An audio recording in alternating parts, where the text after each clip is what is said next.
শরীফ ওসমান হাদি হত্যাকাণ্ডের মধ্য দিয়ে আবারও বিশ্ব গণমাধ্যমের শিরোনাম হল Bangladesh.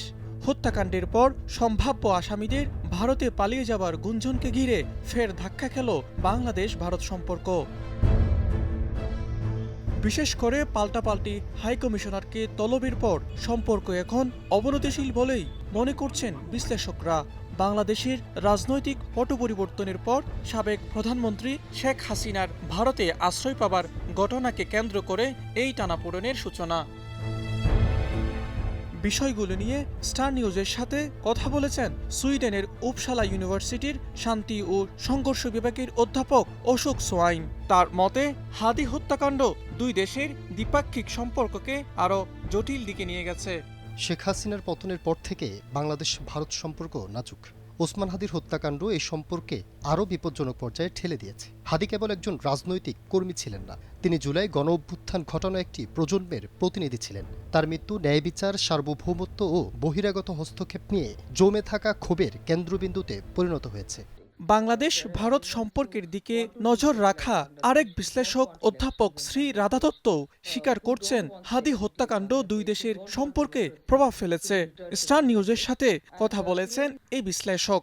Hadi's death and of course the unfortunate incidents that হাদির মৃত্যুর পর যে দুর্ভাগ্যজনক ঘটনাগুলো ঘটেছে তা যে দ্বিপাক্ষিক সম্পর্কের উপর বড় প্রভাব ফেলেছে সেটি আমরা জানি। এসব ঘটনাকে অনেকে ভারত বিরোধী সহিংসতা হিসেবে দেখছেন। কিছু গণমাধ্যমের ওপরও হামলা হয়েছে, কিন্তু বাস্তবতা হলো এসব ঘটনার সঙ্গে হাদি বা তার রাজনীতির কোনো সম্পর্ক নেই। কিছু স্বার্থান্বেষী গোষ্ঠী আছে যারা বাংলাদেশকে অস্থিতিশীল করতে চায়, যারা বাংলাদেশের নির্বাচন ও গণতন্ত্রের প্রত্যাবর্তন চায় না। তারা চায় দুই দেশের শান্তি ও বন্ধুত্ব ভেঙে পড়ুক, এটাই তাদের উদ্দেশ্য।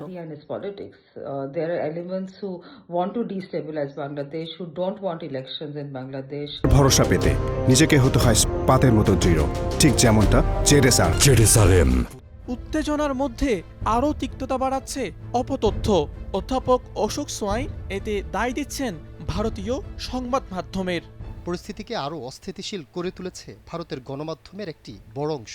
জুলাই আন্দোলনকে গণতান্ত্রিক আন্দোলন হিসেবে স্বীকার করার বদলে ভারতের কিছু গণমাধ্যম বাংলাদেশকে ইসলামপন্থী হিসেবে চিহ্নিত করেছে। এটি দায়িত্বজ্ঞানহীন ও বিকৃত উপস্থাপন। এর মাধ্যমে ভারতের অভ্যন্তরীণ রাজনৈতিক বয়ান বাংলাদেশের উপর চাপিয়ে দেওয়া হচ্ছে। এসব গণমাধ্যম ভারতের উত্তর পূর্বাঞ্চলের জন্য নিরাপত্তা হুমকি হিসাবে বাংলাদেশকে উপস্থাপন করেছে। তারা এসব করেছে একটি বিশ্বাসযোগ্য প্রমাণ ছাড়াই। তবে অধ্যাপক শ্রীরাধার প্রত্যাশা, গণমাধ্যমের নানা বর্ণনার ঊর্ধ্বে উঠে পরিস্থিতি সামলে নেবে দুই দেশ। আমি বিশ্বাস করি গণমাধ্যমের বর্ণনার বাইরে গিয়ে বাস্তব পরিস্থিতি ভালোভাবেই বোঝে ভারত ও বাংলাদেশ। আমি নিশ্চিত যে হাদি কখনোই এ ধরনের রাজনীতি বা সহিংসতাকে সমর্থন করতেন না। এটা তার রাজনীতি নয়, এগুলো কেবল কিছু নেতিবাচক শক্তির কাজ যারা অস্থিরতা সৃষ্টি করতে চায়। And these are just negative elements who are wanting to create instability.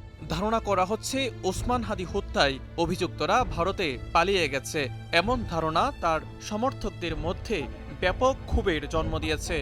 Bharat যদি তদন্তে সহযোগিতা না করে, গণমাধ্যমে উস্কানিমূলক বয়ানকে চ্যালেঞ্জ না করে উল্টো প্রশ্রয় দেয়, তাহলে এই ঘটনা একটি মোড় ঘোরানো অধ্যায়ে রূপ নিতে পারে। সেক্ষেত্রে বাংলাদেশ ভারত বিরোধী মনোভাব আর বিচ্ছিন্ন বা সাময়িক থাকবে না, বরং কাঠামোগতভাবে আগামী কয়েক দশকের জন্য দ্বিপাক্ষিক সম্পর্কেই বদলে দিতে পারে। তবে আশার পাল্লাটাই ভারী রাখলেন অধ্যাপক শ্রী রাধা।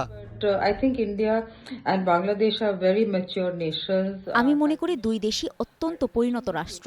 আমাদের হাই কমিশনাররা অত্যন্ত দক্ষ এবং এই নির্দিষ্ট ঘটনাকে অতিক্রম করে সম্পর্ক স্বাভাবিক পথে ফেরানোর সক্ষমতা তাদের আছে।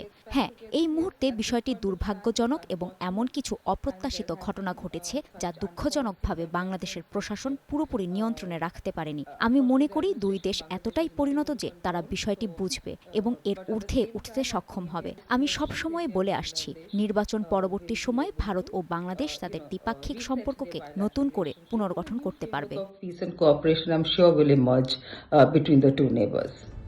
এই দুই বিশ্লেষকের মতে বাংলাদেশ ও ভারতকে সংযতভাবে এবং কূটনৈতিক রীতিনীতির আওতায় থেকে পরিস্থিতির উত্তরণ ঘটাতে হবে। মাজিদ শাহরিয়ার, স্টার নিউজ।